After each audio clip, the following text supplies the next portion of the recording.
Shalom à toutes et à tous, dans le beau nom de Yahshua HaMashiach Ben Yahweh, le fils d'Elohim Yahweh, notre Elohim. Elohenu. Amen. Aujourd'hui, lecture de la paracha Béa Alotera, dans le livre Bemidbar au chapitre 11. Le peuple affecta de se plaindre amèrement aux oreilles de Yahweh. Yahweh l'entendit et sa colère s'enflamma. Le feu de Yahweh sévit parmi eux, et déjà il dévorait les dernières lignes du camp. Mais le peuple implora Moshe. Moshe pria Yahweh, et le feu s'affaissa. On nomma cet endroit Tabéra, parce que le feu de Yahweh y avait sévi parmi eux.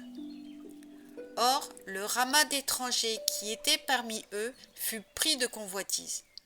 Et, à leur tour, les béné Israël se remirent à pleurer et dirent : Qui nous donnera de la viande à manger ? Il nous souvient du poisson que nous mangions pour rien en Égypte, des concombres et des melons, des poireaux, des oignons et de l'ail. Maintenant nous sommes exténués, nous manquons de tout, point d'autre perspective que la manne. Or, la manne était comme de la graine de coriandre, et son aspect comme l'aspect du bédlium. Le peuple se dispersait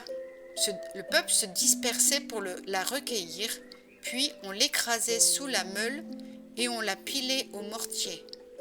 On la mettait cuire au pot et l'on en faisait des gâteaux. Elle avait alors le goût d'une pâtisserie à l'huile. Lorsque la rosée descendait sur le camp, la nuit, la manne y tombait avec elle. Moshe entendit le peuple gémir, groupé par famille, chacun à l'entrée de sa tente. Yahweh entra dans une grande colère. Moshe en fut contristé.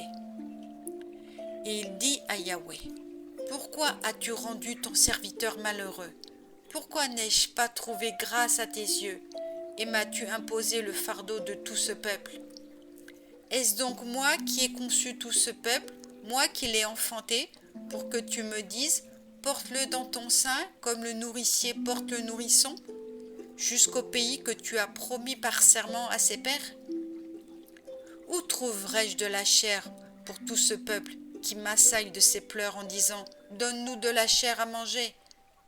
Je ne puis, moi seul, porter tout ce peuple. C'est un fait trop pesant pour moi. Si tu me destines un tel sort, ah, je te prie, fais-moi plutôt mourir si j'ai trouvé grâce à tes yeux, et que je n'ai plus cette misère en perspective. Yahweh répondit à Moshe : Assemble-moi 70 hommes entre les anciens d'Israël, que tu connaisses pour être des anciens du peuple et ses magistrats. Tu les amèneras devant la tente d'assignation, et là, ils se rangeront près de toi. C'est là que je viendrai te parler. Et je retirerai une partie de l'esprit qui est sur toi pour la faire reposer sur eux. Alors ils porteront avec toi la charge du peuple, et tu ne la porteras plus à toi seul. Quant à ce peuple, tu lui diras : Tenez-vous prêts pour demain, vous mangerez de la chair. Puisque vous avez sangloté aux oreilles de Yahweh en disant : Qui nous donnera de la viande à manger ? Nous étions plus heureux en Égypte. Yahweh vous en donnera à manger de la viande. Ce n'est pas un jour ni deux que vous en mangerez. Ce n'est pas 5 jours, ni 10 jours, ni 20 jours, mais un mois entier, tellement qu'elle vous ressortira de la gorge et vous deviendra en horreur.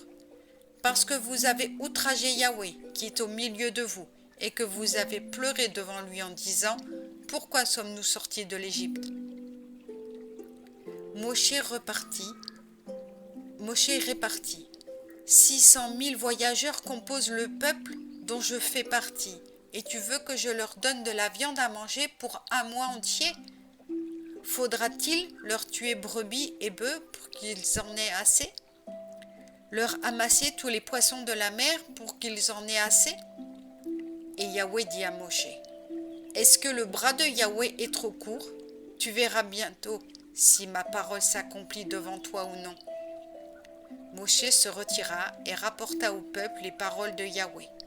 Puis il réunit 70 hommes parmi les anciens du peuple et les rangea autour de la tente.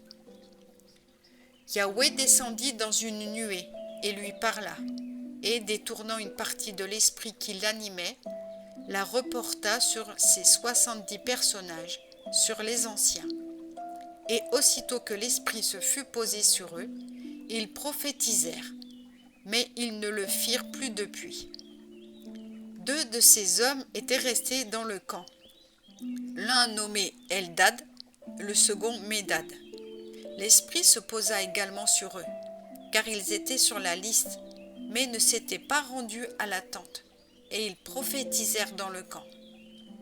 Un jeune homme courut l'annoncer à Moshe en disant « Eldad et Médad prophétisent dans le camp ».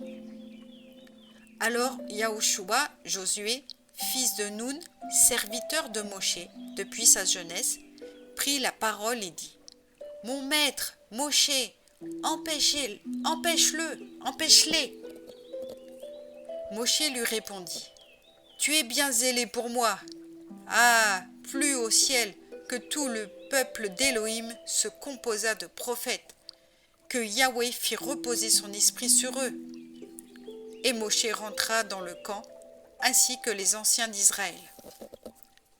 Cependant, un vent s'éleva de par Yahweh, qui suscita les cailles du côté de la mer et les abattit sur le camp dans un rayon d'une journée de part et d'autre, autour du camp, et à la hauteur de 2 coudées environ sur le sol. Le peuple s'occupa tout ce jour-là, toute la nuit et toute la journée du lendemain à ramasser les cailles. Celui qui en recueillit le moins en eut encore 10 homères, et ils se mirent à les étaler autour du camp. La chair était encore entre leurs dents, elle n'était pas encore consommée lorsque la colère de Yahweh éclata contre le peuple. Et Yahweh frappa le peuple d'une mortalité très considérable. On donna à ce lieu le nom de Kibroth Hattaava, parce que c'est là qu'on ensevelit ce peuple pris de convoitise. De Kibroth Hattaava, le peuple partit pour Haséroth, et il s'arrêta à Haséroth. Amen.